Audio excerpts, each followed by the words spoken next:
Hello, this is Dr. Paul Cottrell, and I'm going to be talking about the Olympics opening and this Last Supper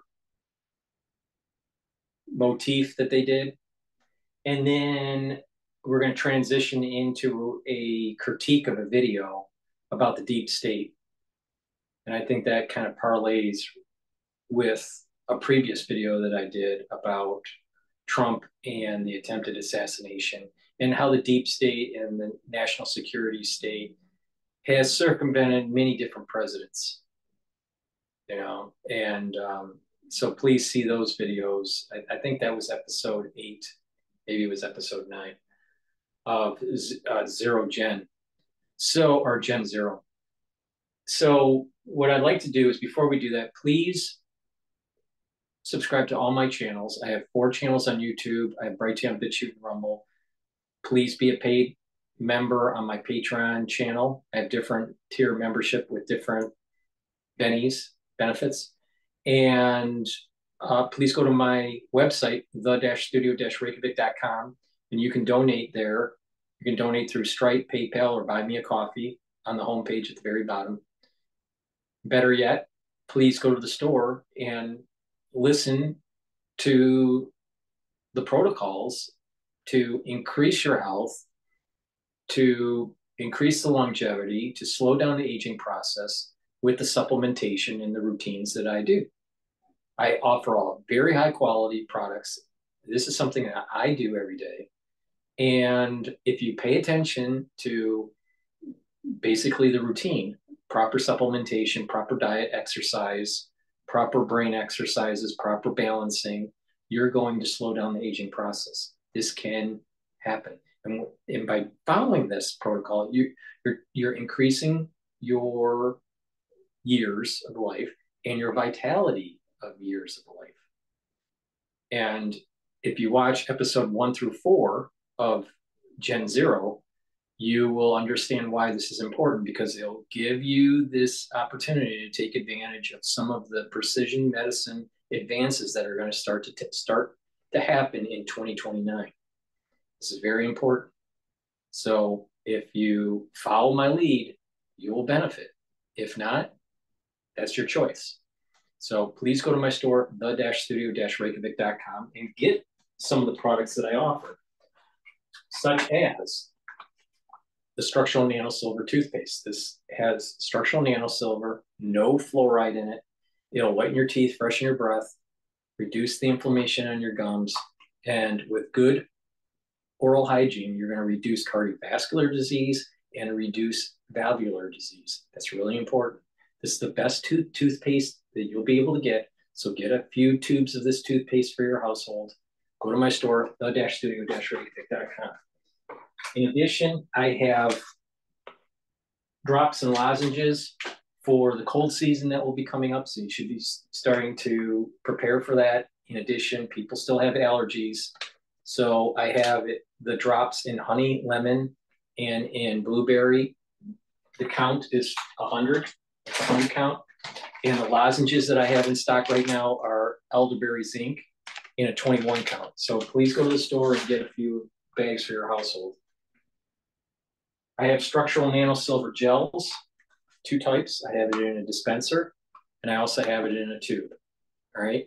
You apply this on your hands, around your mouth, around your nose, around your ears, around your eyes. Lightly coat your nostrils. It'll neutralize pathogens for 5 hours.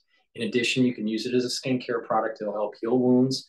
It'll help with acne. It'll help to reduce abrasions and minor burns, speed up the healing process. In addition, you can apply it on your skin and exfoliate in the morning. So you put it on your skin before you go to bed, and then you exfoliate in the morning, and you'll notice that your skin is tighter and clear.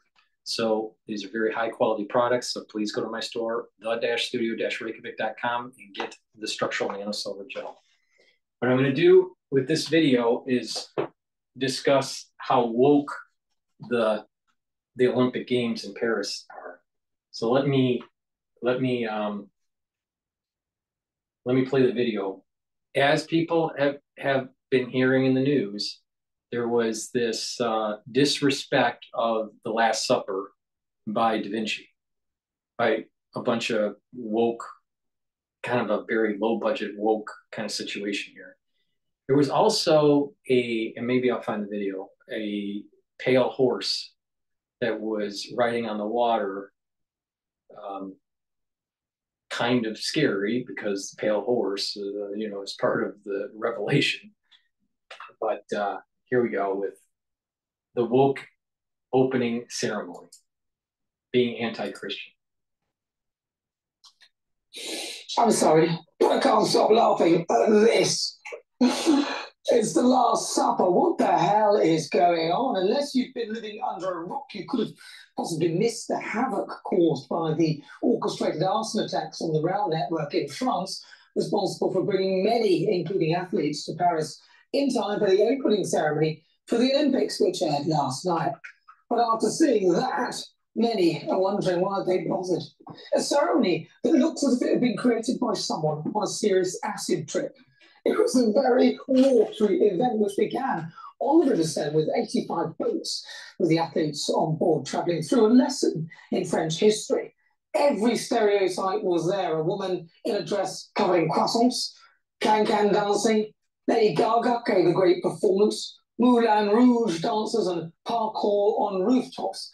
There was a ring of fire in the sky and a recently refurbished Notre Dame Cathedral, which featured.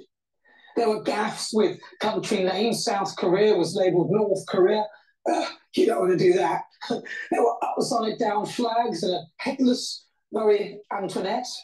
Thank God for the closing performance, which was a rendition of Edith Piaf's Hymn to Love, performed by Celine Dion, who is currently battling health issues, though I think God probably would have checked out by now after the woke parody of The Last Supper, which included a blue-coloured character which could have easily been mistaken for Eagle Piggle from the Night Garden, who I thought was meant to be Jesus, but that actually turned out to be Dionysus, the Greek god of the theatre. Around the table were dancers and models. Now, the announcer doesn't say this, but I think this is an important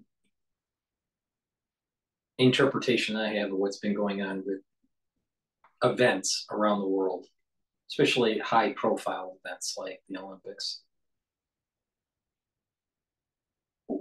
The previous video I did, I was talking about the disrespect of government by its people, and especially I was talking specifically about the presidency, the office of the presidency, and how there's a disrespect that's happening within my country, the United States, by the people, and also a disrespect of the office by the people holding the office, and also elected officials in Congress and how they're disrespecting the office of the presidency.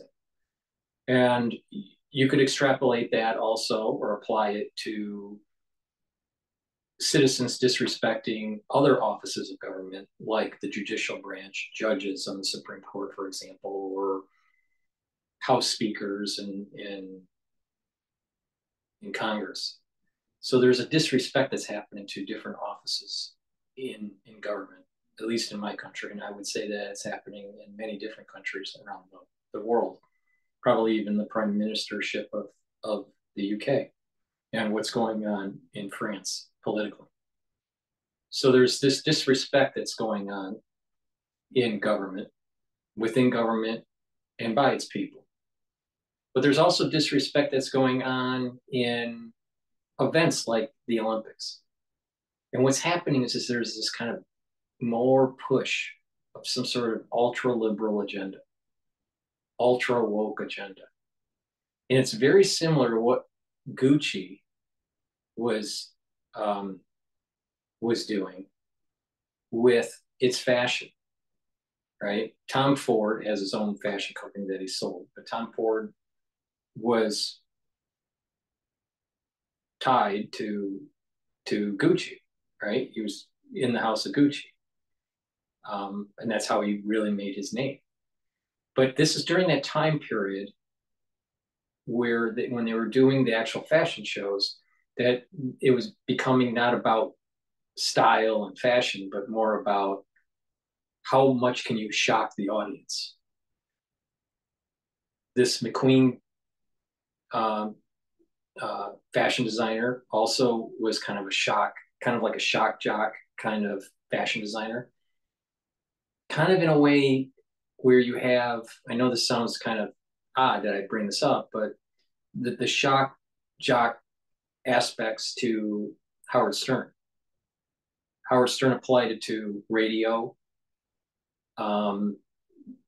But there was this how do you get the audience to be more engaged or waiting for the next thing that you release by just shocking them? That's not really related to the actual real product. In this case, with Tom Ford and Gucci, it was the real product was the clothing and the design of the clothing, the quality of the clothing. But the actual fashion design, the actual fashion show was more about how do you shock the audience by the type of model you're using or the revealing aspects of the clothing on the model, and not so much the actual design. And I think it diminished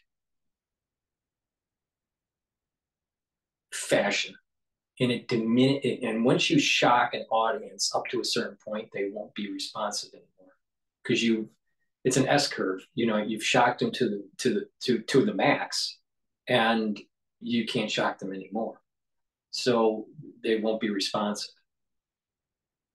Tom Ford lived in that kind of era in fashion, all right, and he even mentions this, and he brings it up when the House of Gucci movie came out, and he talks about what was happening behind the scenes because he was a part of that.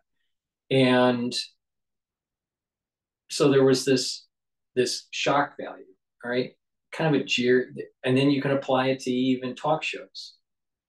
Back in the day, there was Donahue and Jerry Springer and Oprah,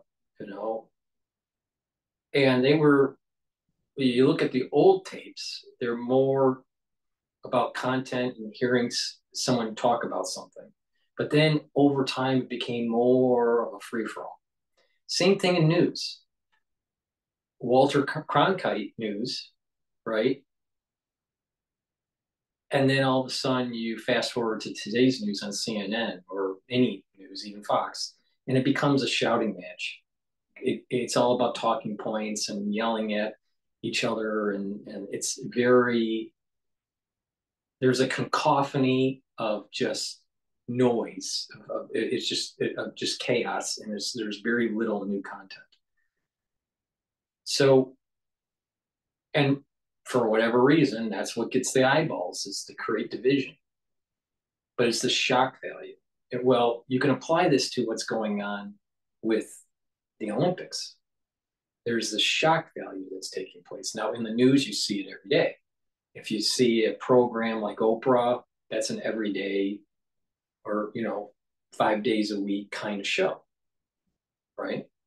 But the Olympics, you're talking every 2 years, there is some sort of an Olympic event that's taking place. So you're getting this, it's at a little slower rate, it's a little slower frequency than, let's say, the news, but they are promoting these woke agendas, and it's getting more and more. Now, what is interesting is that it didn't seem so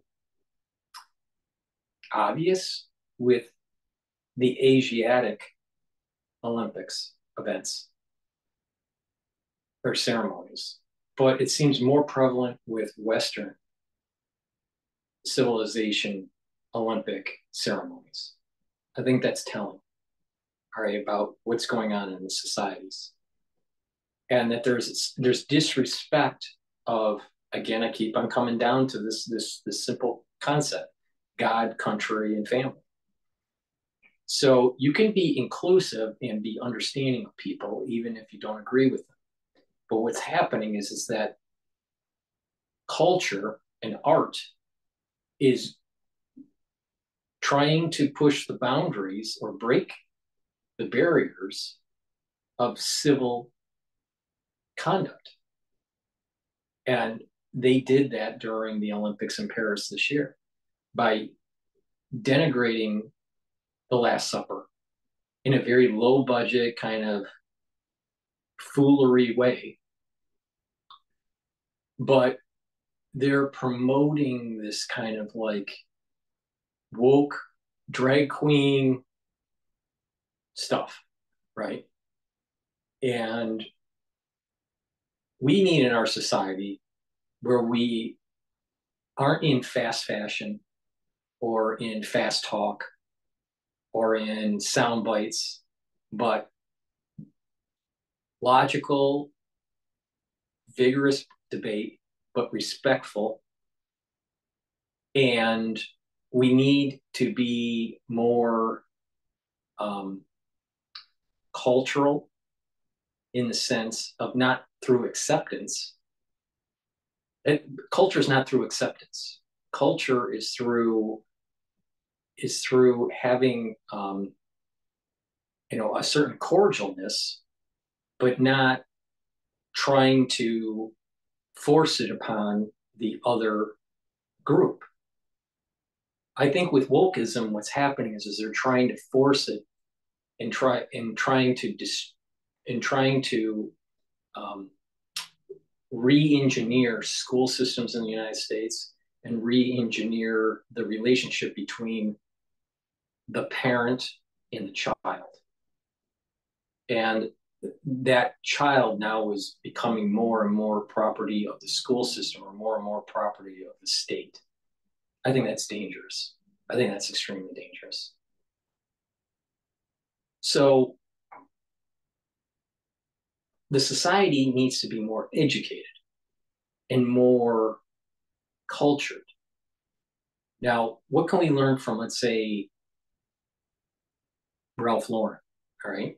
Very successful designer, fashion designer, has, a foundation that helps with cancer and has promoted, many, quote, social programs, social justice kind of programs. But Ralph Lauren never took the route like Gucci or Tom Ford. He took the idea that it's about style and long-lasting style and not fashion. And we have fashion of clothing, but we also have fashion of rhetoric. And it's just fast, and it's a fad, and it's eye candy. There's very little substance. But with Ralph Lauren, there is an arc that transcends and it moves through the decades. There's a history and there's a story to it. This is something that we can learn from. All right, citizens in the United States, and it's looking like even citizens in France, need to get educated and cultured, but also have God, country, and family as a backbone of their ethos.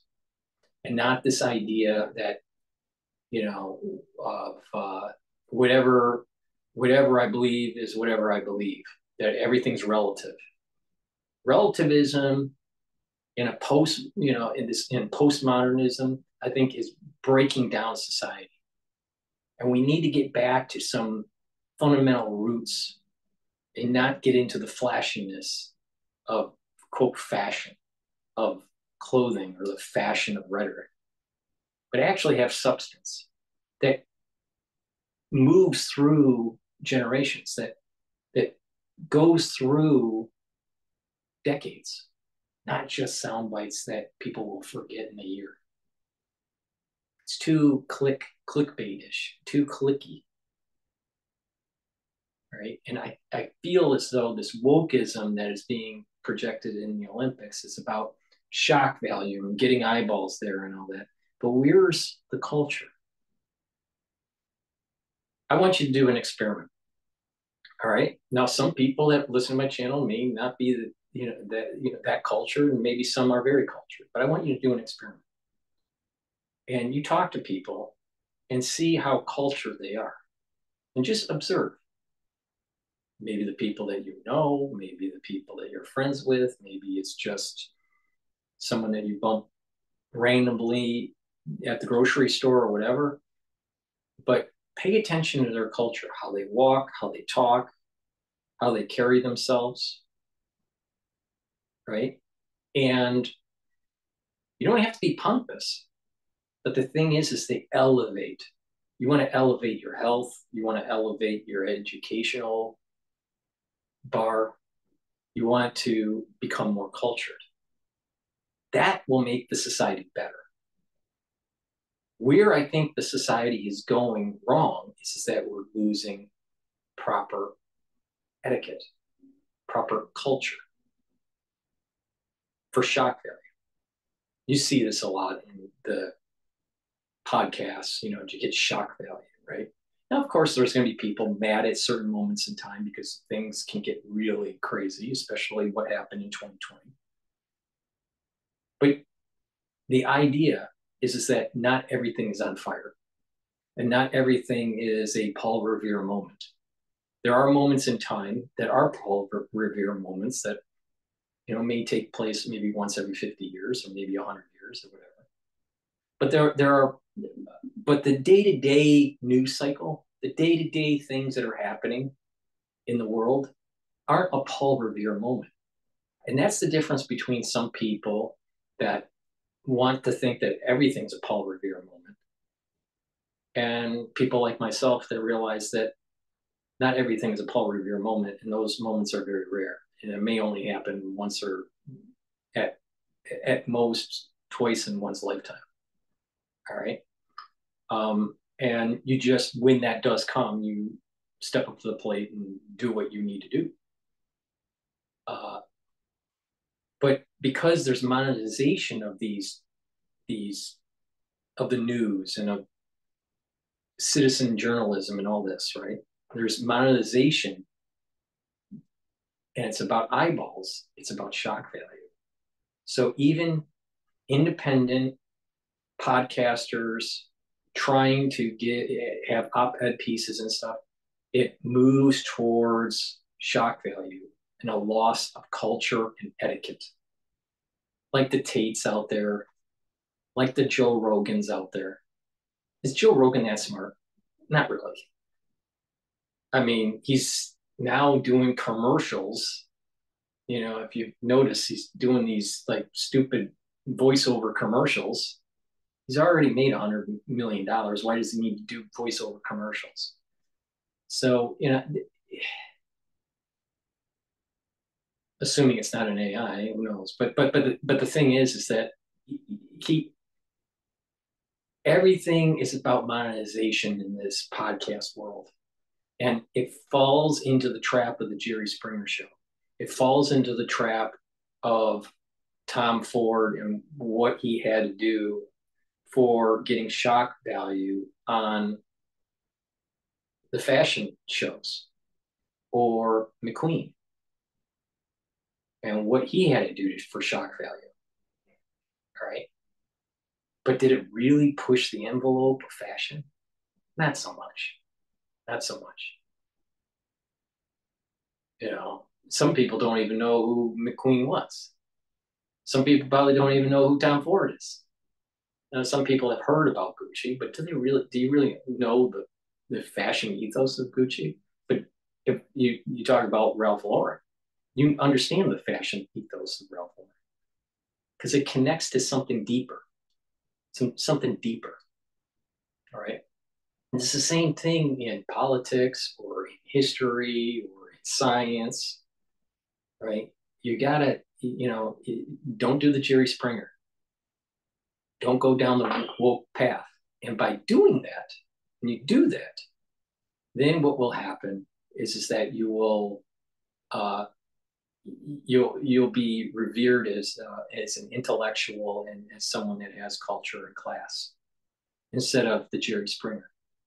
And unfortunately, in the podcast world, you have way too many Joe Rogan wannabes, way too many Tate wannabes. You have way too many people that are trying to monetize to get eyeballs and that they're quote an expert on everything, right? There's few real polymaths out there, very few, right? And yeah, and it's just it just feeds on itself, and you get the flying monkeys and everything else, right? So it's important to have a foundation, a culture, a ethos, and a core of that is God, country, and family. So going back to the Olympics and the wokeism, there's a disrespect. Now, in this case, it was a disrespect, very poorly done, but a disrespect of actually the Last Supper from Da Vinci. Now, yes, the Last Supper is a Christian story of Jesus at the Last Supper before he is rounded up and executed. Is put on the cross. And his apostles are one of them is betraying him and all this. As a work of art, this is a genius work of art on many levels by Da Vinci. Okay. And he even was experimenting with different types of pigment for this. So he was there. It was actually had it was experimental what he was doing. But the proportions and the movements of the body and all this, I mean, this is a work of art, let alone using art to capture a certain moment in time, the Last Supper, and is being disrespected by this loosely kind of motif that's similar by maybe not exact. It's not exact.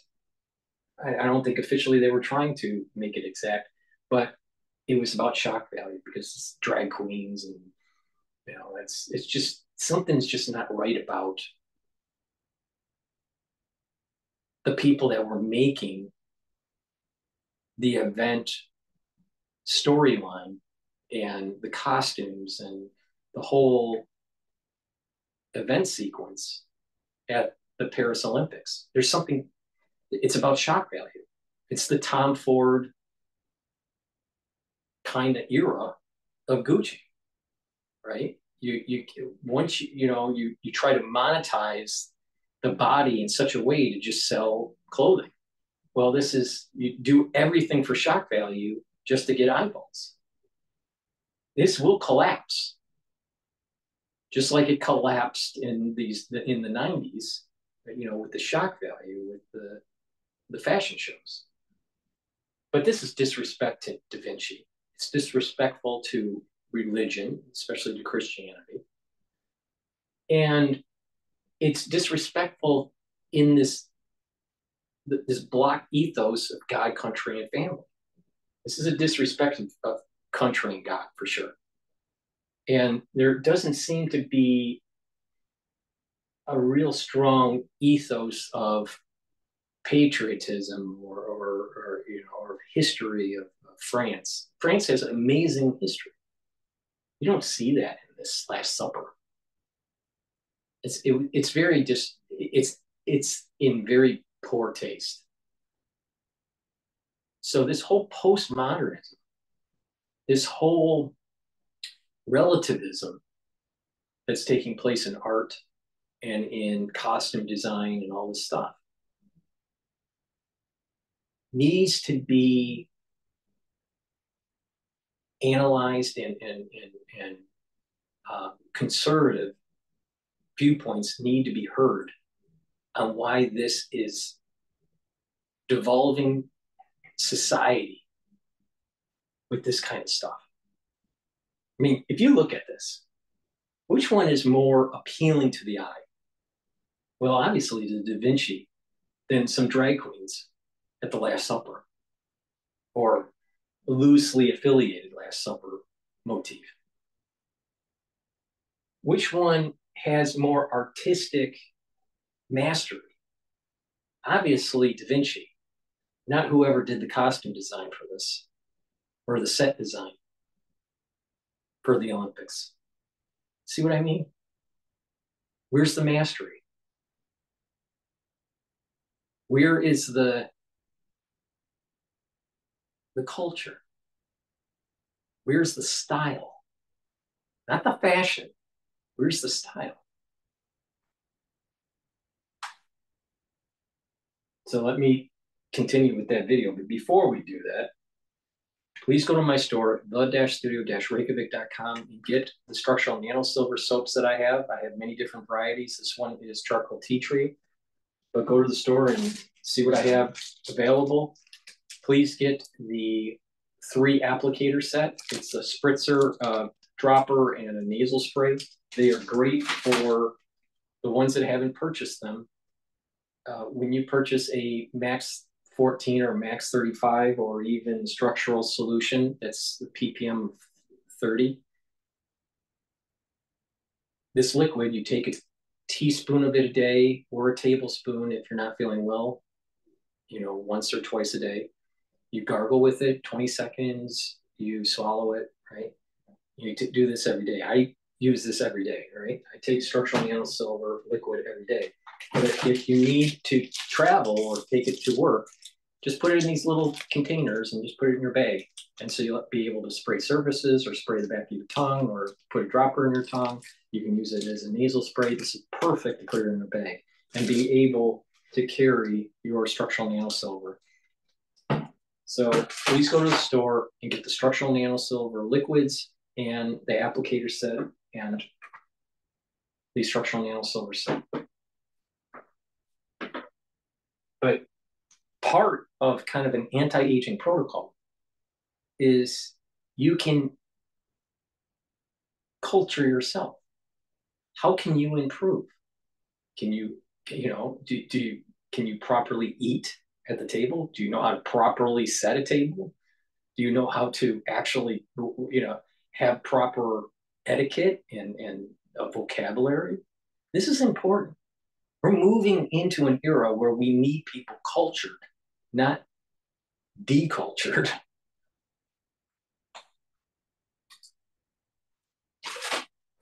Fashion icons and drag queen Nikki Doll from the French version of RuPaul's Drag Race. One of them even looks like me on there. I think this was meant to be some sort of fashion show with a female DJ. Many called it a woke parody of Leonardo da Vinci's Last Supper. It was shocking. On X, Elon Musk claimed the performance was extremely disrespectful to Christians, and I'm inclined to agree. Remember what happened with Charlie Hebdo? I can't imagine any other faith taking this lying down. The whole thing was bizarre. Attended by an estimated 600,000 spectators, it was a 4-hour show full of technical glitches, bad audio, and near torrential rain, with people joking that they really needed to stop the boats. 4 o'clock, let's welcome again. Another thing when it comes to this postmodern wokeism, where it's all about the fashion and not so much about the style, is poor quality. You'll notice that it's about getting shock value, but the quality isn't there. Craftsmanship. Like I said, who is more of a master of the craft? Da Vinci or the set designers? Obviously Da Vinci, because you put the time in and you have a quality of a product. Quality is important. And it's not just the quality of your work that you do, the quality of your etiquette. These are all important. And so everyone can improve and become more cultured and have more, stop being so low class. Too many low class people. And the way to fight wokeism is to have a stronger affinity to God, country, and family, and to be cultured.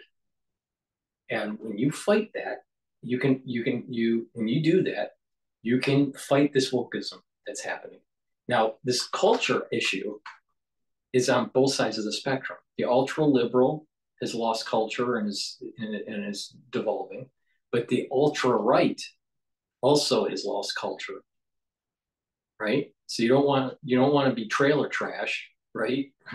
That only votes for Republican, and you don't want to be some sort of woke cheese eating Democrat, All right. There's wine cheese eating Republicans too, but that are ultra right. But the point here is that both sides of the spectrum have lost culture, right? And you can be understanding, and still hold your ground. But the problem is, I'm seeing on both sides of the spectrum, they're devolving. Trump is smart, but he's not cultured. He can afford a lot of nice things, and just because you have nice things doesn't mean you're cultured, right? Trump doesn't look like a person that reads very much. All right. I'll vote for him, but he's not a cultured guy. Ivanka looks like she looks like a cultured person. Trump doesn't look like a cultured guy. Donald J. Trump, probably because reading is a big part of culture. All right. And I don't think that he probably knows the nuances with certain types of artists, with painting or, so he's into marketing. He knows how to market himself. But he went to an Ivy League school. I mean, he's not stupid, but he's not cultured either. Right. And this is the reason why he can be the billionaire that he can eat a Big Mac with a union guy, a construction worker, and he wouldn't have a problem. And that is a skill, right? But the union guy and Trump, Donald J. Trump, need to be cultured. They need to, raise the bar because that helps America in general. But there's this loss of culture. Channel, broadcast on Communist Mr. Cundy, as a former Labour Party. I'm starting with you. Did you manage to observe the opening ceremony? Sadly, I did. I was watching it kind of between my eyes, up behind the couch. Oh. Catastrophique is what I call it. And I think the French state should hang their heads in shame. I really do. They've not only insulted more than half of their own country, but the rest of the world. The Olympics is supposed to bring everyone together and unite. All this did was insult. And Leonardo da Vinci must be turning in his grave with that. I mean, what, by the way, have drag queens got to do with the Olympics? I was totally embarrassed. I think France should be embarrassed. And would they have done this to other faiths? Would they have done this, to Hindu, Islamic? And, I think it's really insulting as a Christian. I'm of Roman Catholic faith. And I was totally shocked. And so many others are too. Well, I mean, I think it wasn't the most triumphant of opening ceremonies. I didn't see the whole thing. You've seen the clips, but as far as the controversial, selection of drag queens, I don't think it was insulting to Christianity at all. The Olympics should include everybody. If we believe that, then that should include drag queens. That should include having a bit of a laugh. I mean, I do think that the Olympics generally is massively overblown, and it should actually go back to its roots of being about sport and rather than every country trying to outdo itself in the opening ceremony. Political, Hitler and all that. I mean, come on, it's been a massive political thing. It has, but I think the more it's about sport, the less it's about sort of trying to put a country on the map, the better. I don't think Paris, which is the most visited city in the world, needed particularly to people are aware of it. Its brand image is pretty high without the Olympics. Interestingly, I was just looking at who's coming next, which is LA and then Brisbane in Australia. But the one afterwards, Stockholm in Sweden is bidding for it on a very scaled down, saying we're going to spend less money, we're going to concentrate on the sport, and try and do it in a more sustainable way, which seems to be quite a good idea. But what about the fact that not only that, but they got things wrong like North Korea, South Korea? That's unforgivable. I thought Diana just looked like Papa Smurf, and I got confused. Yeah, there was a picture of him, but there's a different one. Yeah, but I don't know why that was a different shot. Yeah, he looked like Papa Smurf. Yeah, and the thing I got confused because I thought, hang on, the Smurfs are from Belgium. I've just been nice to the Belgians, but turn out it's meant to be Diana, it's going to be nice to the Greek gods. I thought that was like the thing in the nightclub. Yeah, but this is the Olympics. It's not musical theatre, Matthew. I was totally embarrassed. We had the NHS, but Bentley made it out. I know they had a bit of rain, but I was there for the opening. France has an amazing amount of history, going back to pre-French Charlemagne times, right? All the way to modern era. Now, their politics is unstable, and I don't feel as though that they have a system of government that's as stable as the United States. I think there's wisdom that the founding fathers in the United States had right after the revolution that was lacking with the revolutions that were taking place in France. So I think that their government is more unstable. But they're hit that the amount of history, and they host the Tour de France, which has been happening over the last few weeks. They hosted the Le Mans race, the 24-hour Le Mans, which is a 24-hour race with cars, the hypercar and prototype cars and GT cars. So, they have a huge history, an automotive history. They have a biking history. They have, a history of conflict, 2 major world wars, the Crusades, Charlemagne. I mean, just amazing amount of history. Then the products, that they have, in terms of wine and cheese industries, they have something to offer, but instead they were pushing a woke agenda. This is the problem with Macron. This is that there's this wokeism that's tied to him. And I think that it hurts the country. I think that I don't feel at least what has happened so far, it's not on the best cultural footing for France. And it was more about this postmodern fashion eye candy stuff that doesn't really promote the history and the culture of France. Right? Now, if that's the culture of France, then France is no doubt going to devolve into chaos. Right? But it's the problem is that you start talking to creatives, people that are in marketing or people that are in graphic art design and stuff.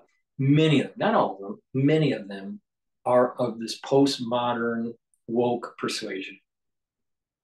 And I think this is what's destroying Western culture. Now, Western culture has gotten us this far, in terms of technology and economics. But you keep on demonizing God, country, and family, and you're not going to have a very stable society.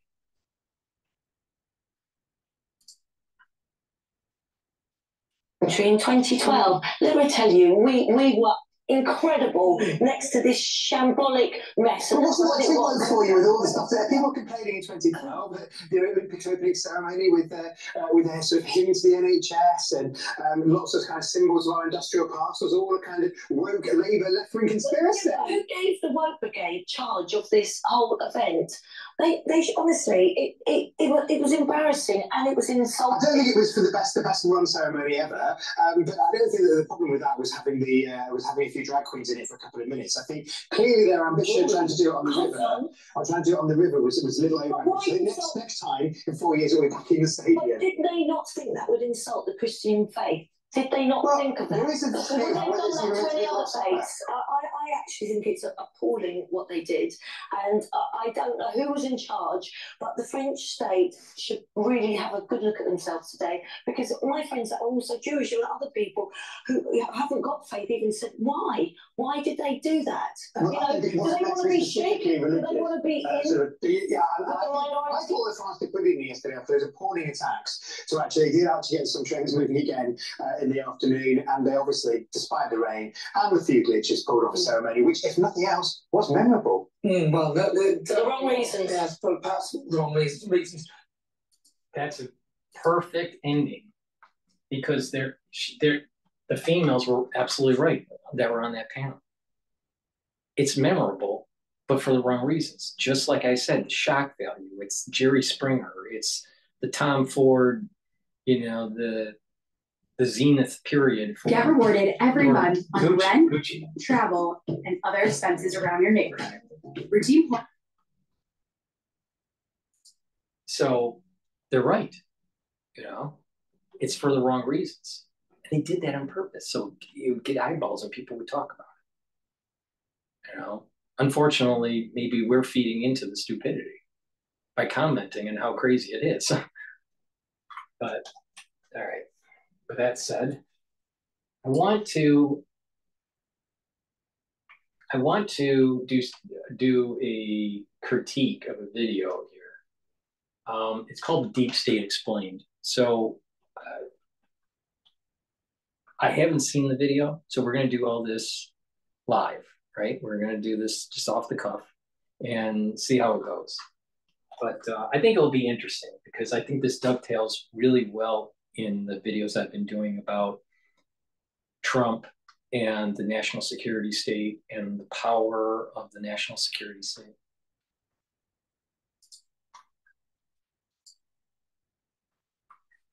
The deep state vote Trump.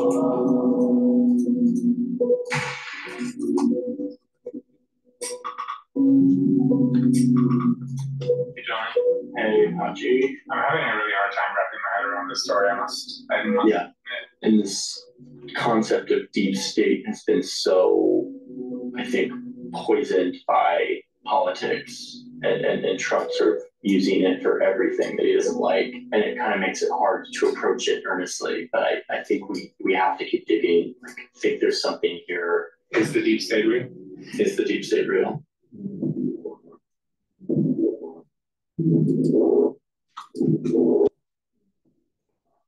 It's real. And the deep state actually goes all the way back to Lincoln, right? Just the terms have been changed. This situation is that you have a consortium of people that are in power that work behind the scenes to try to overthrow people or assassinate people, or in modern times, do a manufactured consensus and move people into a certain direction. This is the whole Smith Modernization Act. And that technology has helped this along. But there was a deep state with the Confederate after the Civil War with southern states trying to circumvent Congress. There, after Lincoln's assassination, that carried on for 100 years, all the way to Lyndon Johnson and JFK. So the deep state has been there for a long time. It's just the terms, just powerful senators or powerful congressmen or powerful states that could slow down or prevent certain civil rights legislation. There is a lobby group that has gotten stronger over the years as part of the deep state. The military-industrial complex that Eisenhower was talking about. So Eisenhower came in after Truman. He was, questioning this. JFK said that of secret societies and a government that could circumvent the will of the people. That's another way of saying deep state. Deep state has been around for more than 100 years. All right. It's just that it's morphed on how we describe it.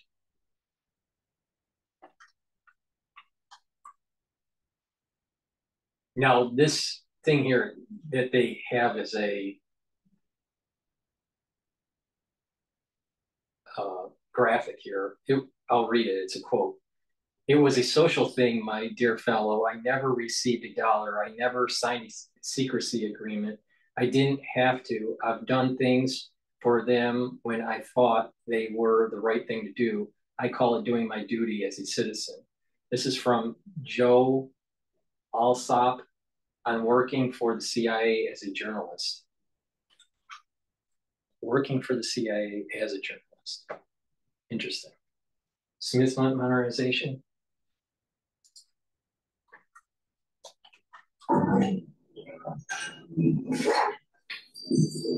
There's this moment in the 60s where we really like see how this actually works, like where power really is. To the height of this moment where the US and the Soviet Union are in this like massive staring contest. There's nuclear weapons involved. Everyone thinks the entire globe could be wiped out in this conflict. And Cuba is centered right in the middle of it. Before we continue, it's really important that this started to really take hold during Truman's administration, where he starts the CIA. He didn't want to do it. And he also was part of Operation Paperclip because he needed the technology coming from Germany, but he had this edict that stated that no one that was a Nazi should be coming into the country. So the CIA was whitewashing some of these things, right?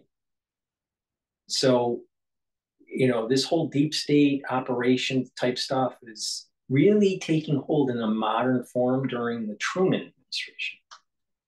And what was going on in the Truman administration? The beginnings of the Cold War.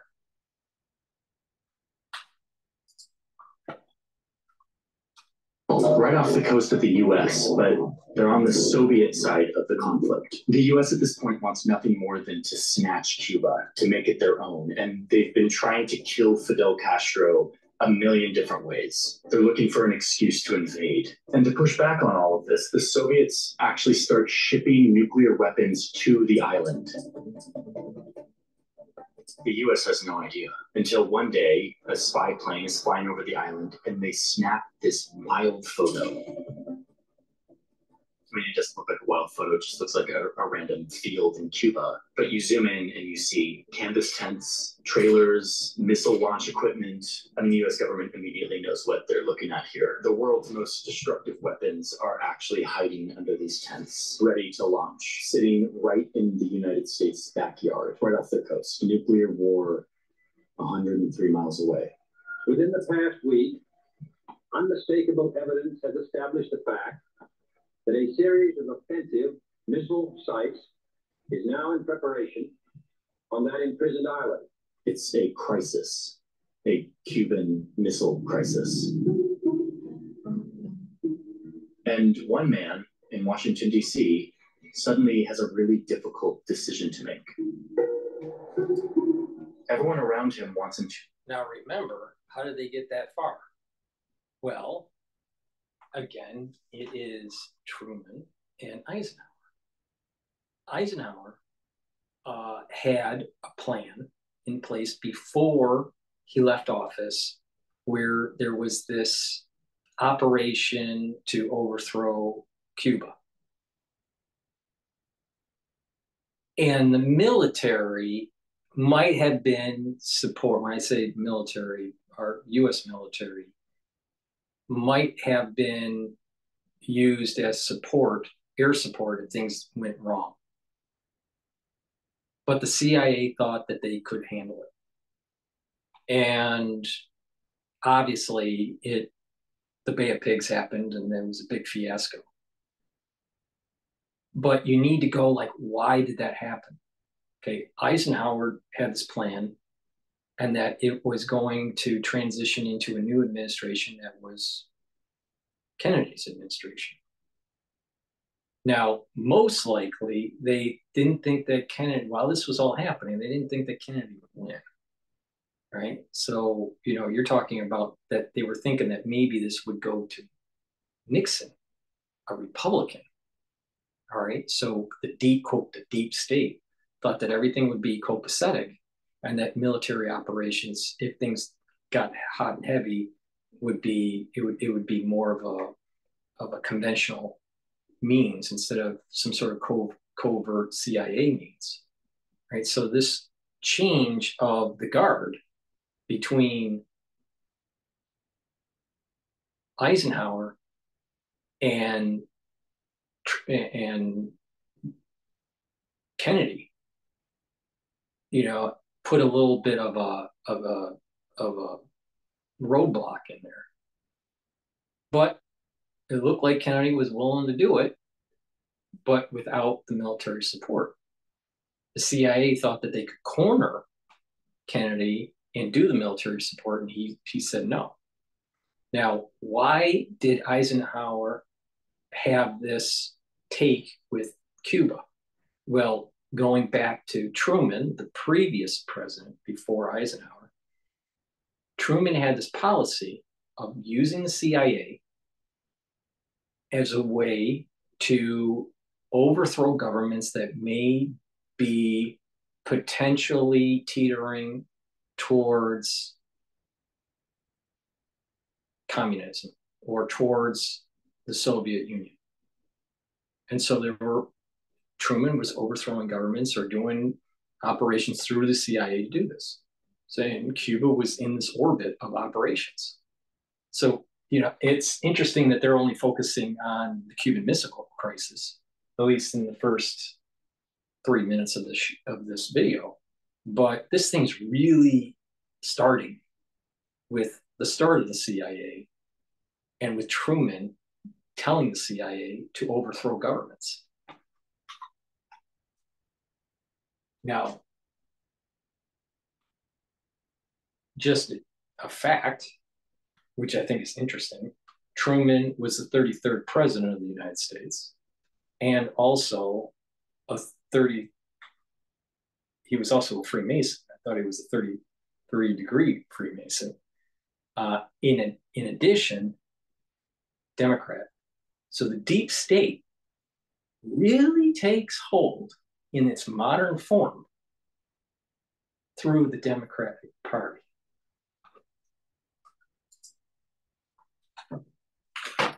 Cuba, but he's not sure. Okay, but here's the kicker of the whole thing.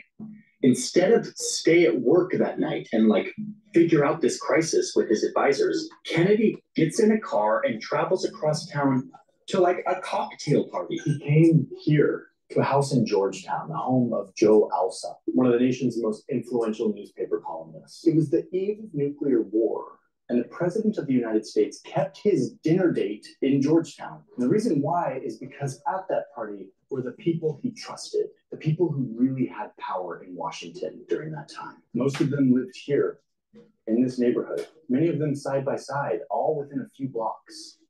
William Colby, the Far East chief of the CIA, who would later become the director of the agency. Chip Bolin, a former ambassador to the Soviet Union. Allen Dulles, who, boy, Allen Dulles, where to even start, is the CIA's longest running director. He lived right here in Georgetown. Frank Wiesner, one of the founding officers of the CIA. He lived just 6 blocks away. Felix Frankfurter, a Supreme Court justice, just a couple minutes walk away. And Kennedy himself had a house in this neighborhood. The reason JFK kept his date in Georgetown that night was because this is where power in Washington was. On the other side of town from the Capitol building, the seat of American democracy. The decisions were being made here by unelected men who had an immense amount of secret power. These were powerful. Hey guys, Shady Vance here at Radford, Virginia. I thought I'd take you behind the scenes a little bit. When you get to an event, they've got a ton of crap for you to drink and eat. You got some meatballs, Diana, do. These were powerful men who were not elected or accountable. And at this point, they'd become drunk on the worst kind of power, the secret sort of power that corrupts, the kind of power that our founders sought to check and balance with all of their founding documents. But here in Georgetown, it had moved beyond anything the designers of the country could have predicted, into a shadowy, separate part of our government, a deep state that was actively blackmailing the Congress and working to undermine the President of the United States, and being horrifyingly successful at it. Unelected deep state operatives who defy the voters to push their own secret agendas. You take on the intelligence community, they have 6 ways from Sunday to get back. Remember the previous video I did in the series? I talk about how Trump is more in line with JFK than Reagan. Trust me on this. Dr. Paul Cottrell is usually not wrong. And oh, by the way, I have a cup that says I'm never wrong. All right. Now, obviously, it's not that I'm never wrong. I'm right most of the time. All right. But this is for laughs. But the But the point here is that when my inner sense picks up on something, you got to pay attention, because when that happens, it's usually right. All right, and it is profound. And my spider sense is saying that Trump is more like JFK. Now, I hope that nothing ill happens to Trump, but we are moving towards where that quote deep state is going to be really scared about what he may do. Now, he may back off. He has a tendency to, go to the edge and then not do it. So maybe his bark is, bigger than his bite. Who knows? But JFK and Trump are tied at the hip. So even for a practical, supposedly hard-nosed businessman, he's being really dumb to do this. As far as I know, we don't engage in assassinations and kidnappings and things of that kind. I do think there have to be serious questions raised about some of the foreign policy blunders that this country has had over the last 20 to 25 years. There's some truth in the idea that there is an ongoing group of people who continue the work of government as administrations come and go. Is it possible for these entities to go rogue? Absolutely. Was the agency involved in the kind of domestic surveillance that has been portrayed in the news reports? My feeling is not. Okay, I'm doing this. The deep state. Is the deep state real? And if so, what is it? Before we do that, I want to take a moment to say thank you to our sponsor. NordVPN is a longtime sponsor of our channel. We couldn't make this work if we didn't have sponsors like Nord. NordVPN is a tool that we use to surf the internet more securely. A VPN allows you to connect to the internet in more secure ways, or to route your connection to a different country. Secret stuff happening when you are surfing the web. Nord helps make has other useful tools like NordPass, which is a password manager. You can get this together with NordVPN if you choose months of free NordVPN when you sign up for the 2-year plan, and a 30-day money-back guarantee. And you can start using NordVPN today at a discount. Thank you, NordVPN, for sponsoring today's video. So we ready, Nick? What kind of sweet pudgy are you? Okay, you can hear me. This. Could you start by introducing yourself, who you are, and what you do, and what your relationship to this topic of the history of the CIA is? Yeah, so my name's Jefferson Morley. I'm a journalist in Washington. I've been a journalist in Washington for the last 40 years. In the old days, spy agencies were a war thing. When the U.S. was at war, it would set up an international spy operation to best wage that war. And then when the war was over, they would pare down or totally get rid of the spy agency. The thinking here was that a spy agency took up a lot of resources and threatened civil liberties. A lot of power concentrated into a bunch of unelected people. Worth it during war, not worth it during peace. But then the biggest war of them all came to America's Pacific doorstep, and it changed everything.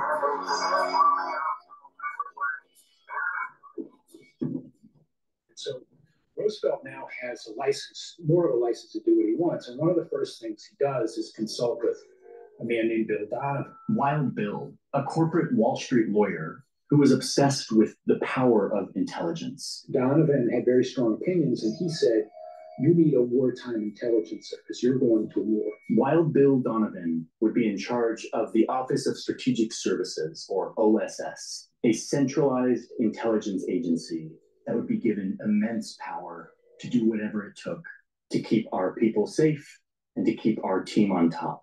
This was the birth of modern intelligence, a euphemism for spying and lying and cheating and deceiving and sneaking and breaking, coercing, dividing, and conquering. No idea was too crazy for the OSS during this time. Like, one OSS psychologist had this idea that Hitler could be demoralized if they just showed him a vast quantity of porn. Paramilitary operation. Strapping explosives to a bunch of bats and letting them loose over Tokyo. Guys skiing into Nazi-occupied Norway. Making fake companies, recruiting off Wall Street from all of his old colleagues, bringing in bankers and movie directors, fake radios. The fake banks and the fake companies carried on after the war, and that helped with these conduits, with supporting old Nazi officers to help reboot actually Germany.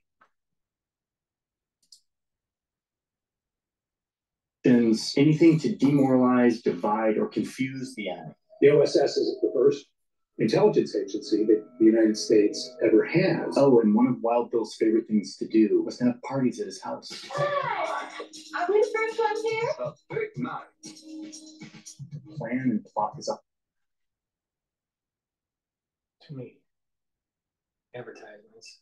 $10 can help fund she's so powerful annoying. ads to reach undecided voters nationwide. $10 can help. The plan and plot is up. Instead of donating to the Democratic Party your $10, please go to my website, the-studio-reykjavik.com, and donate $10 on Stripe, PayPal, or Buy Me a Coffee. That helps support my work because I have thousands of free videos out there. Please go to my store, the-studio-reykjavik.com, and get the all-natural deodorants that I have. I have citrus, and I have peppermint, lavender, and tea tree.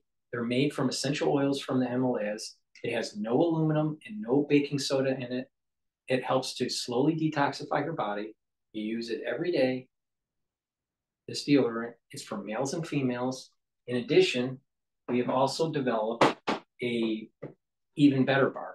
This is a skincare bar that you can use every day, or you can just use it on wounds. But it's a multi-purpose bar. It's made from the essential oils from the Himalayas. It's all natural. And what you do is, if you want to do it as just a daily skin routine, you rub it on your skin. You can rub it on your face. And what you'll notice is that your skin will get softer and smoother if you apply it every day. You can put it on a wound or an abrasion, minor burn, and it'll help to heal it quicker. You can put it on acne. And in addition, if you pull a muscle or if you have a muscle ache, just rub it on the muscle and it'll relieve the pain. So use this Even Better bar every day as a skincare product, but the Even Better bar is multi-purpose. So go to the store and get this. Get a couple bars of this. This is a very high quality product. All right. So, and please go to the store and take a look at the supplements I offer. Vitamin D3, it helps to, so it'll help to bring in the calcium, absorb the calcium, and it's a gene expression cofactor.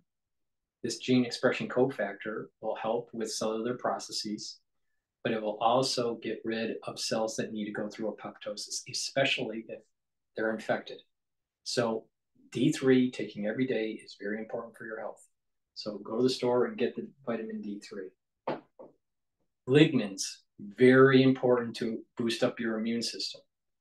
It is for males and females in a post-2020 era. People need to start taking supplements that boost up your immune system. You need a healthy immune system. Trust me on this. Incidences of cancer are going up. You need a good immune system. So take the lignans every day from my store. It's a powder. Mix it with your food. It also helps males and females have proper hormonal balance. So this is a dual product, dual use product, dual functional product. Again, I like being able to offer to my customers dual use type things. So lignans will help boost up your immune system, but also help to have the proper hormonal health for males and females. Really important. When you get your endocrine system in balance, in homeostasis, and you help to improve your immune system, your body is getting healthier. Your body is starting to be able to fight disease better. And you slow down that aging process. So go to my store and get the lignans. conversations with his friends in Georgetown, a neighborhood in Washington, D.C. that is strikingly beautiful. Here is Bill Donovan's house. It's now worth $17 million.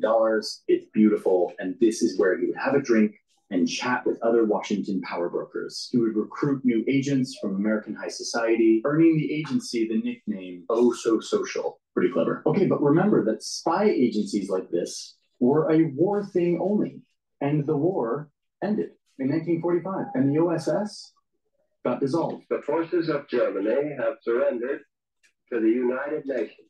What do we do with the OSS now that we're at peace?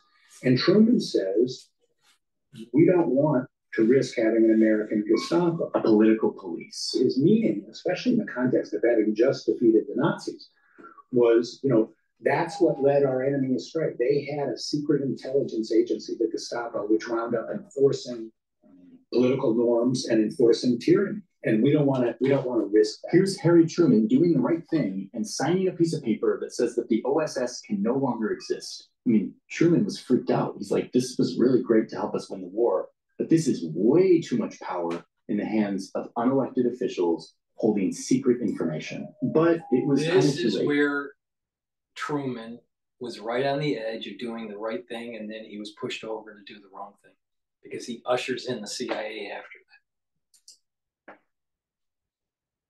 The genie back in the bottle would prove to be an impossible task.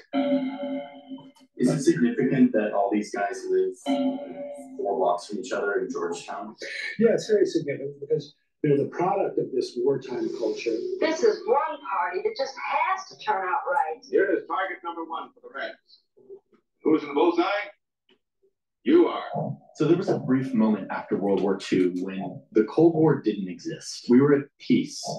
But then, almost immediately, tension started to rise between these two great empires that had been allies to defeat the Nazis, but were now skeptical of each other. And senators were suddenly declaring that it was impossible to know where war begins and where it ends. The Soviet Union and its agents have destroyed the independence and democratic character of a whole series of nations in Eastern and Central Europe. And this is when all the intel people that had run the OSS, many of them who lived in Georgetown, by the way, start calling for the resurrection of the OSS, a centralized intelligence agency that we can use to fight this new global war with the Soviet Union. But no, say a bunch of other lawmakers, the Constitution wasn't designed for us to put so much power in the hands of men who are doing secret things. Doing this will result in a police state run by power-grabbing bureaucrats.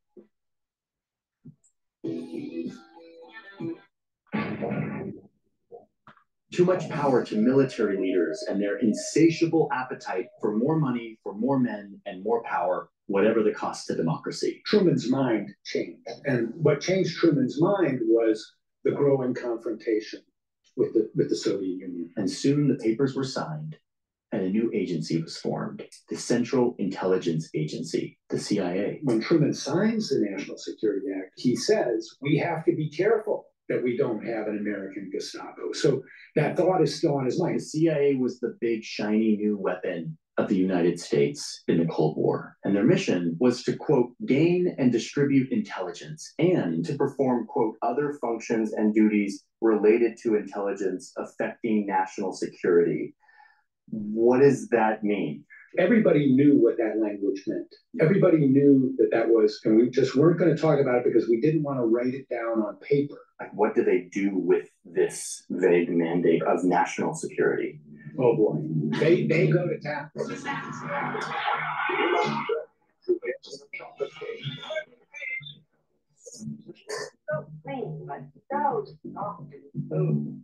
Operation Paperclip, 1945 to 1959. Americans wanted to get those Nazi rocket scientists on their side so that they could develop their own rocket capacity. James Angleton, for example, protects a general under Hitler. CIA gets involved in the Italian elections, 1948. Thumb on the Italian democracy to make sure that U.S. allies win. Operation Ajax, coup in Iran, 1953. The CIA and the MI6 organized a coup to overthrow the democratically elected government. Now that we encourage the Shah to take that action, I will not deny. CIA coup Guatemala, 1954. Horse bananas. Again, democratically elected government, reformists wanting to engage in land reform. The CIA overthrows it, really at the behest of the United Fruit Company. CIA is now helping American corporations. The influence of American corporations on the CIA actions. So this is an important piece of the puzzle here. CIA comes into existence because of the Cold War that's emerging during the Truman administration.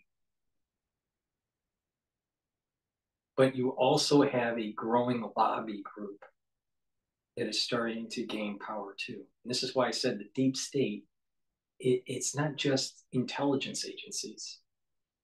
The deep state goes all the way back to the Civil War, all right? Because you had these strong senators in Congress and governors of southern states preventing legislation for civil liberties, for racial liberties, and civil rights things after the Civil War. They were stonewalling this stuff.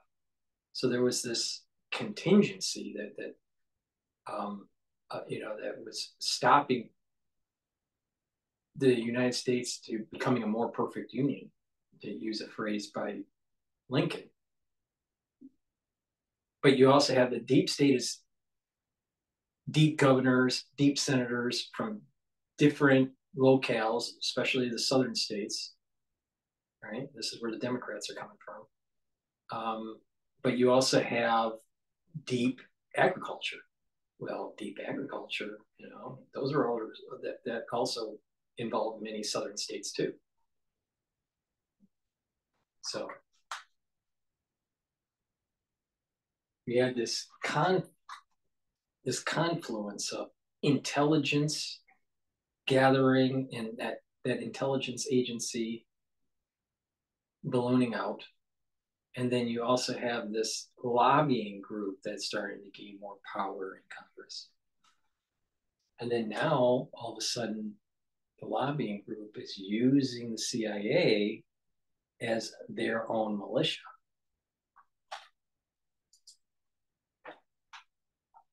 Unmistakable. Alan Dulles is on the board of directors. Howard Hunt, Birch O'Neill, David Phillips, CIA coup in Congo, early 1960s, CIA coup in Chile, 1973.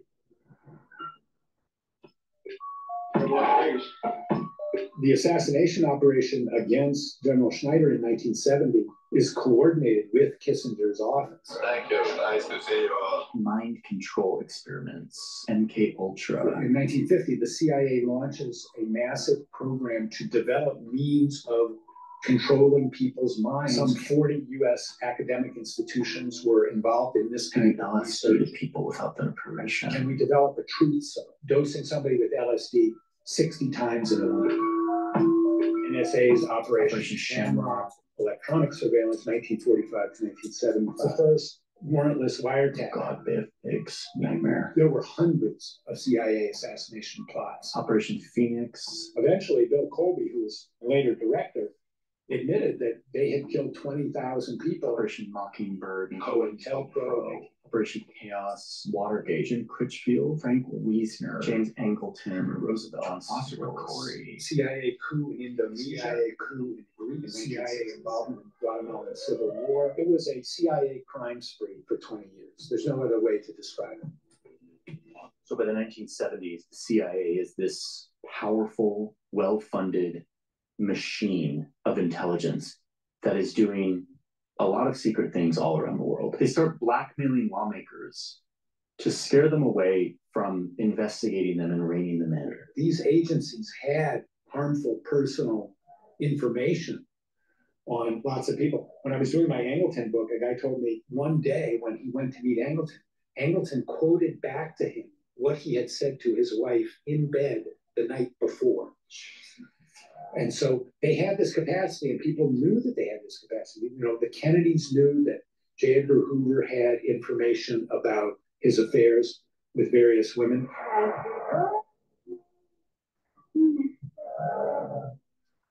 I used to get so stressed out about when I was going to do everything that was on my task list until I figured out how to get AI to schedule my day. So this kind of knowledge that they had, Hamilton and Hoover were masters at using those kind of secrets as leverage. Kennedy had this thing hanging over his head, and he knew Hoover, had that on him, and so, he couldn't fire Hoover. And so much of this power is concentrated among just a few people, many of them not elected, and many of them living right here along these streets in this neighborhood of Georgetown, living in fancy homes, having fancy cocktail parties, and kind of running the Western world.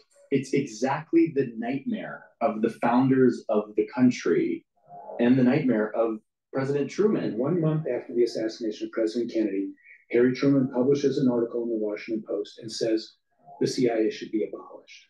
Wow. And he says it has cast a shadow on the historical reputation of the United States. The man who signed. We have to go to commercial for PNN. Please go to my store, the-studio-reykjavik.com. And if you're worried about the CIA and it can't, stop its encroachment in your life, and you can't get sleep, you need to go to my store and get the Good Night formula. Why? Because it has tryptophan and melatonin in it and many other ingredients that helps your body to rest. Why do you need that? You need 3 cycles of REM sleep for consolidation of memory, to detoxify your body, and to build up the energies through resting. So when you wake up, you're going to be well rested.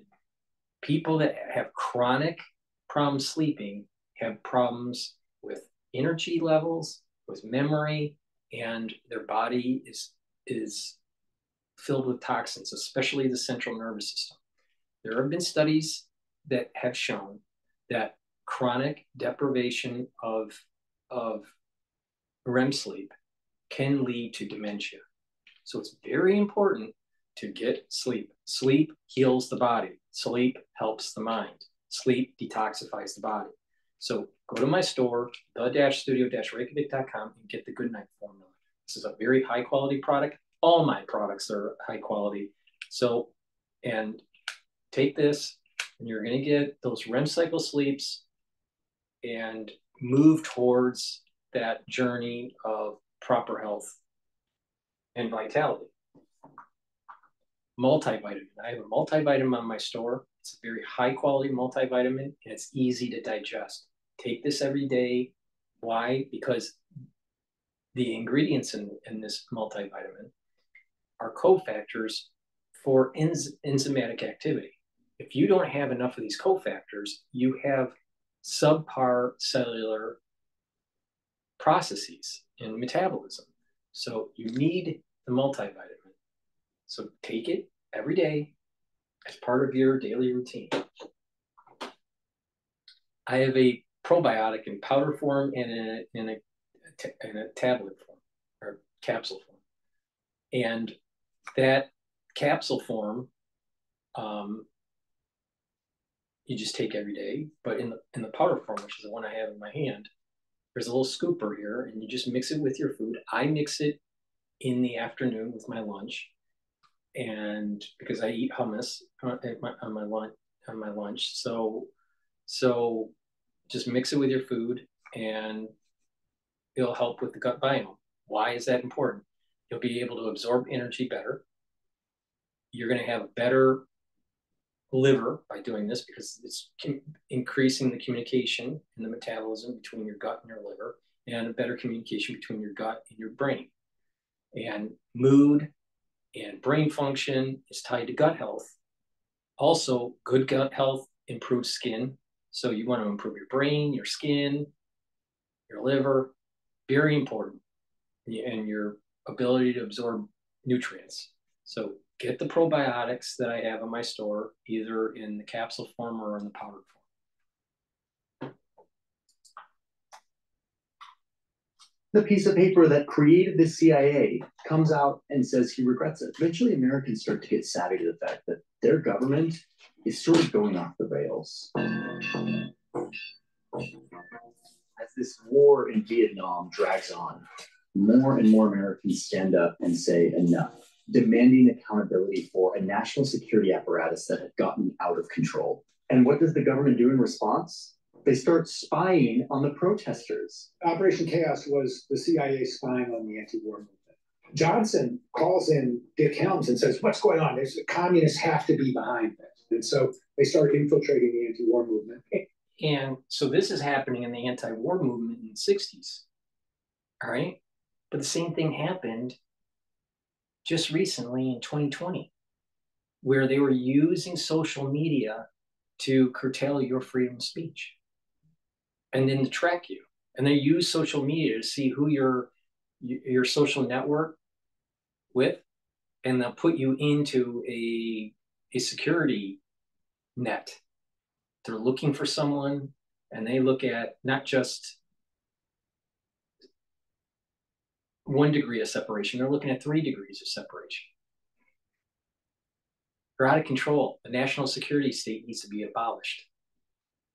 But, Americans don't do anything about it. They just, listen to podcasters like myself, and they just don't do anything about it. If you want to abolish the national security state, first of all, you need to get rid of your brain fog. So go to my store, the-studio-reykjavik.com, and get the clarity factor. That will reduce the brain fog and allow your neurons to be firing faster. You're going to have better neural connections. Your memory is going to be improved.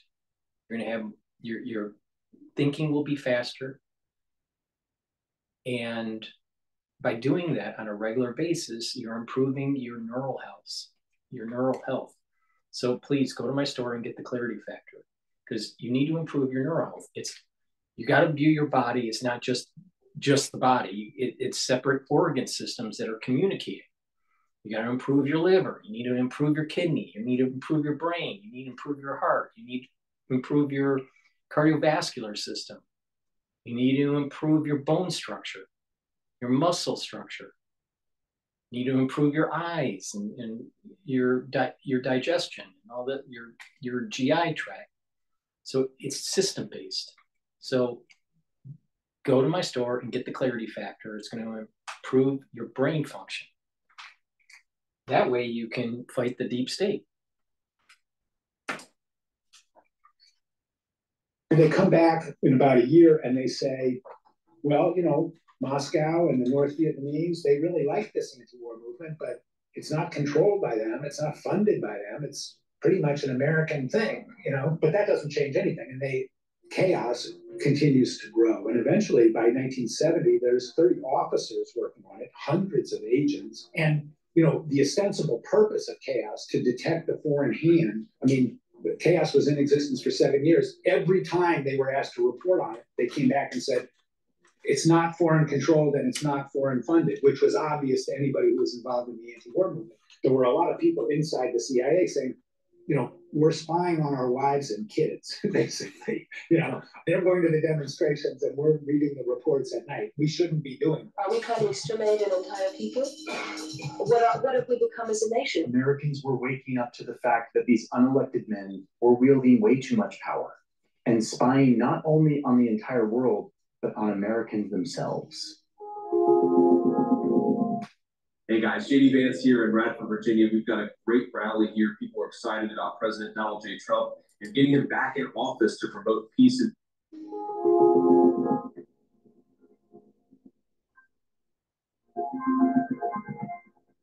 been victimized by excessive secrecy, not only with respect to the failure of the Congress in the past to exercise proper surveillance over intelligence activities, but also excessive secrecy has created this kind of mischief within the executive branch.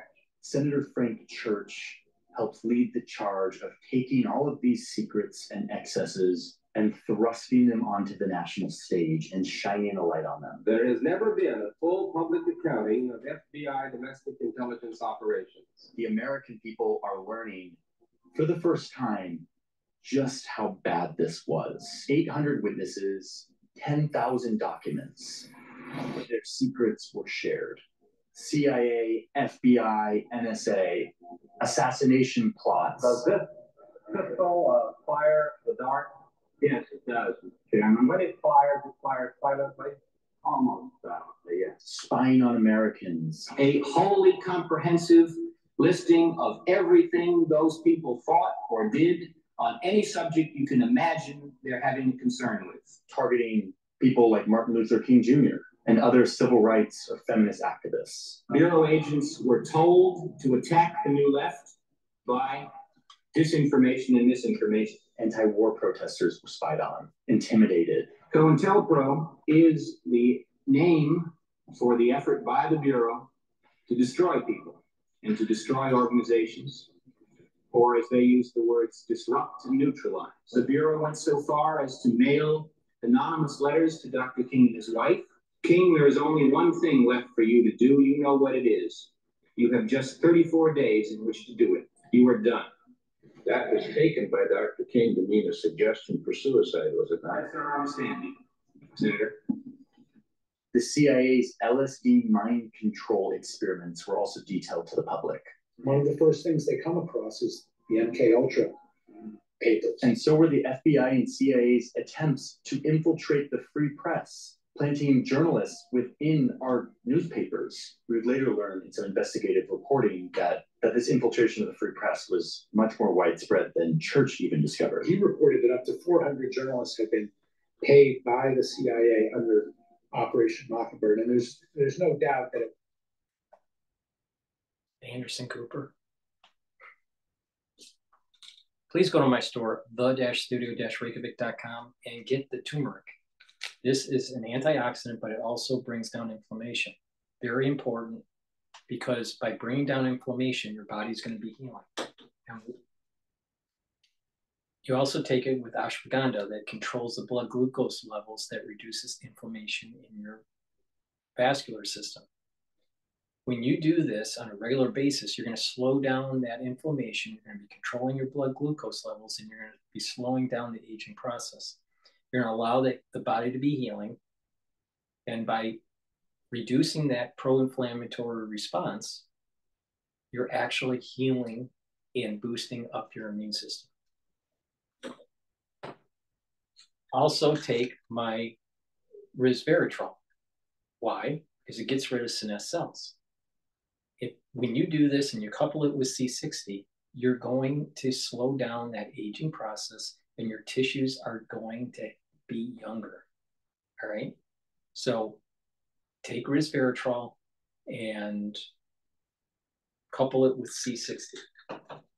Now, what is C60? C60 is a very strong antioxidant. You can get it in a 2 ounce, a 4 ounce, or an 8 ounce configuration, either in extra virgin olive oil, MCT coconut oil, or in avocado oil.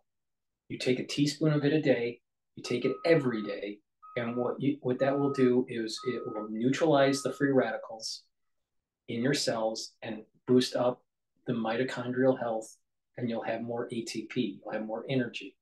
And when you do this on a regular basis, you're going to notice that your skin is better, your eyesight's better, your hair is healthier, and your metabolism is better. It's just your overall body is soaking up all those free radicals that you built up, and that by doing that, your body is now healing and aging slower. Before your workout, take it before the workout. It's best when you take it on an empty stomach for better absorption, but you'll recover quicker after your workout when you take C60. So get it in the 2 ounce, the 4 ounce, or the 8 ounce configuration, either in extra virgin olive oil, MCT coconut oil, or avocado oil.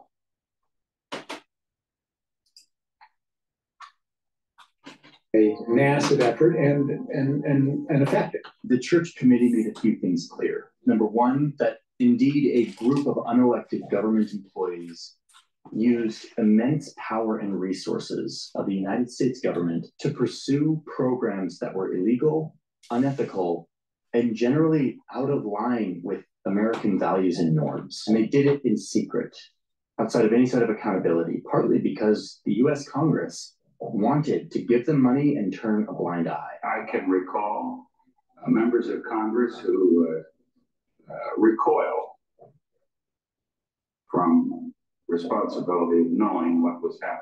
Members of Congress who said, don't tell me, I don't want to know. I think that is an indictment of the Congress, just as severe as any indictment which is labeled against any of the intelligence community. When Dulles wanted to get approval for the CIA budget, all he had to do was take a top line number to the chairman of the Senate Armed Services Committee, and he would say, this is what we want for this year. And the chairman of the Senate Armed Services Committee would say, okay, that's what you've got, and please don't tell us anything about what you're doing with it. And so there was no internal challenge to this world of CIA people. But here's the other thing that is so crucial here, which is that when you listen to these hearings, you see people who thought they were doing the right thing, who thought that they were doing what they needed to protect the country during a very scary time. After a 30-year period, all of a sudden you woke up one morning and here was this creature that had been created that no one along the line had ever really contemplated.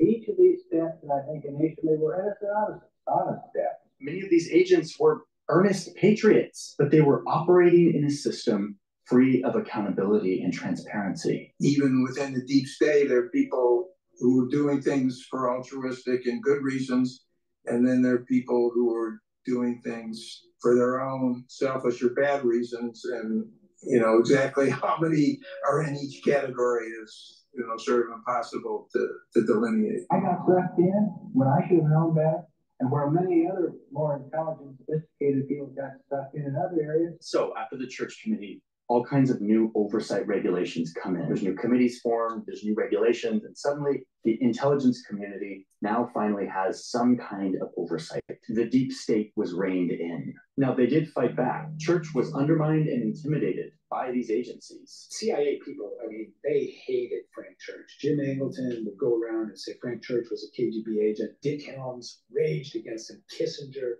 They couldn't believe that U.S. intelligence was being... There's a similarity between the church hearings in the 70s, 1975, I think it was, and fast forward to today. You start going against the CIA or the FBI, and you're just a Russian spy.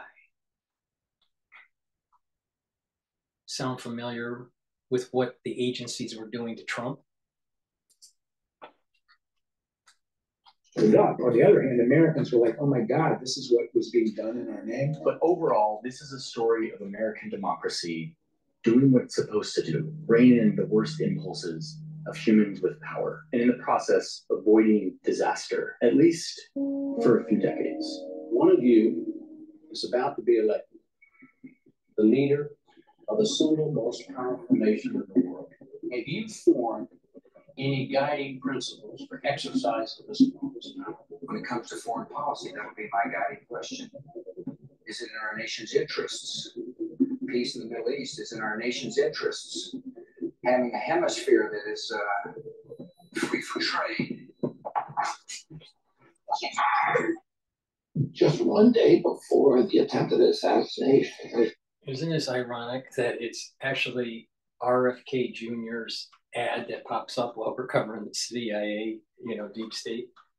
But before we go to his commercial, please go to my store, the-studio-reykjavik.com, and get the B-complex vitamin. This is very important, especially the first 5 vitamins help with the mitochondria and boost up your energy levels. But this helps with cellular metabolism. So you should be taking this every day. Add it to your daily routine. It's a very high quality B complex. So please go to the store, the-studio-reykjavik.com. To improve your skin and your immune system, take the vitamin C and the magnesium. If you're not feeling well, take a double dose of this. But you should be taking this every day. You should be drinking filtered water. And by drinking filtered water and vitamin C, you're going to improve your skin. Especially if you take the collagen powder that I have on my store, because the vitamin C and the collagen are going to cross-link and help with the dermal layer of your skin. So, and then taking collagen helps with your bones and your joints and your tendons and your ligaments. So it's really important to be taking collagen and vitamin C. So please go to the store and get the collagen and the vitamin C. Digestive enzymes, really important to break down carbohydrates, proteins, and lipids. That will help with the absorption and reduce the load on your pancreas, because your pancreas produces these enzymes. As we get older, our pancreas doesn't function as well. So it's really important to supplement these digestive enzymes to help with breaking down our food products. And by doing that, we'll be able to do better absorption, especially when you take the probiotic. In addition, if you're working out, by taking this is going to help with the recovery of the workout. So please go to the store and get the digestive enzyme complex. This has fibrinolytic and proteinolytic enzymes in it. The proteinolytic enzymes helps to break up glycoproteins. That's important because we know what's, on surfaces of things that happen to be released in 2020, which is glycoproteins, right? So you can break up those proteins with the digestive enzymes that are in this. But in addition, there's an enzyme in here that will help break up fibrin, and that's important to help break up a clot. So there's fibrinolytic enzymes in here to help break up clots. So you should be taking this on a regular basis, not just for breaking down proteins, lipids, and carbohydrates and to absorb that nutrition, but to help get through the aftershock of 2020. Take my advice. If not, it's your own peril. I gave a speech in Las Vegas calling for a unity government. I think most Democrats and Republicans know deep down that this toxic polarization is unsustainable. Crises always. That's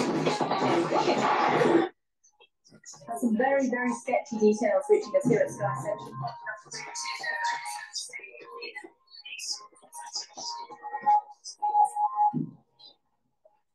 A new threat.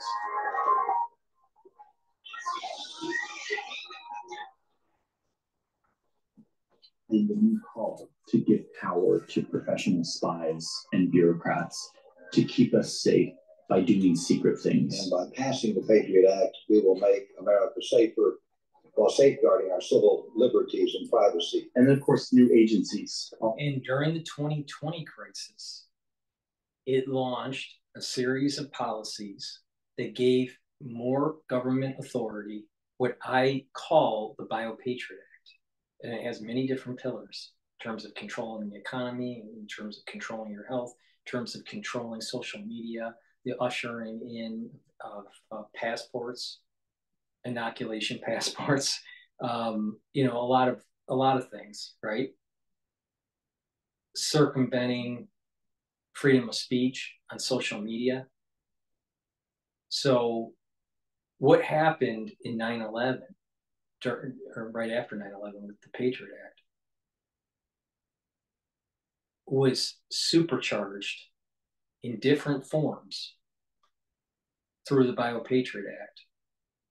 Now, it's not called the Bio-Patriot Act. It's not wrapped up in a bow. It's called the Bio-Patriot Act. It has elements of these things in different legislation and in different agencies. It's really run through agencies, so it's harder to see it. But there is an administrative state that grew out of the crisis of 2020, and part of it's military, and part of it is HHS, part of it is the CDC, and the FDA. It's a big problem.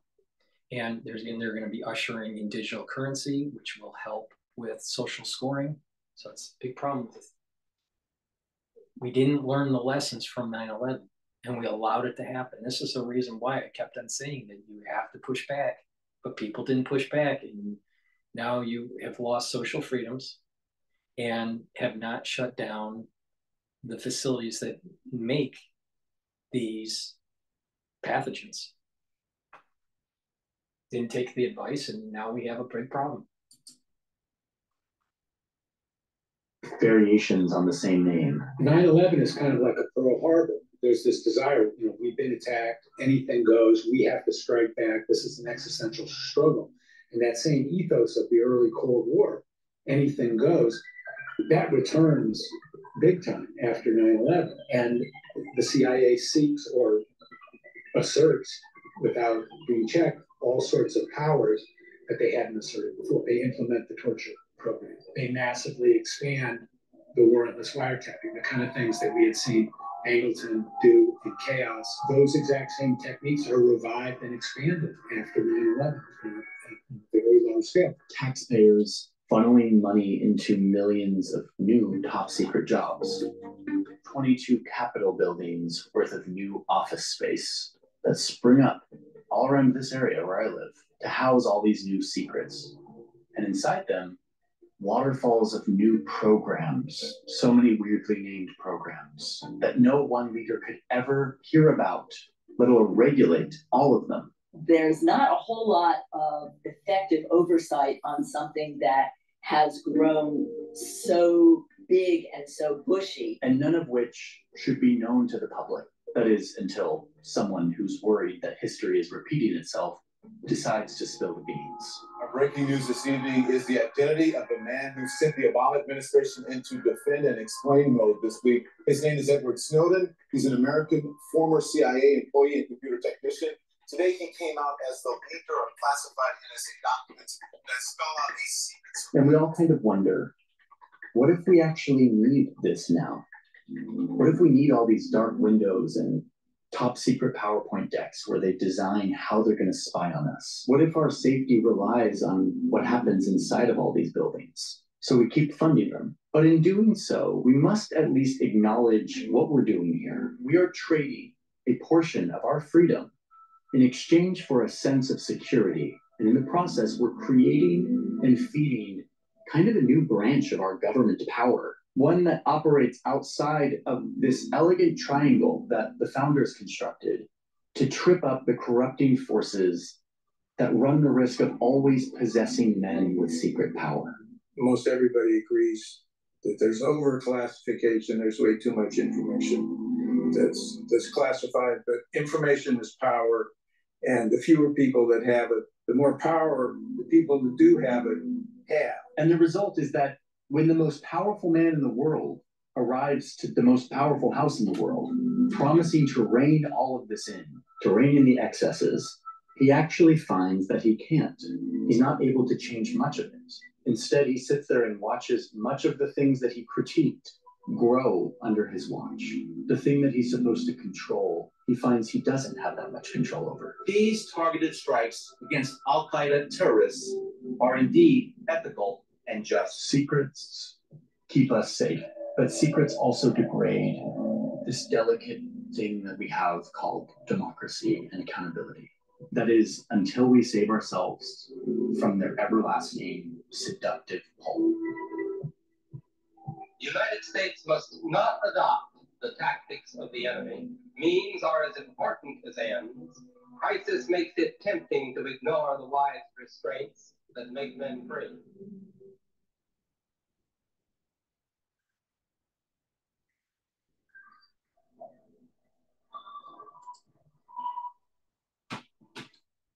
So I think that was a good kind of like mini documentary. But please go to my store, the-studio-reykjavik.com, and get the new products that I have. I have olive leaf extract. This helps with the immune system and the circulatory system. So take this every day. In addition, I have a detoxifying zeolite that you can take every day. You can take a drop of this every day. Some people do that and just take it throughout the year.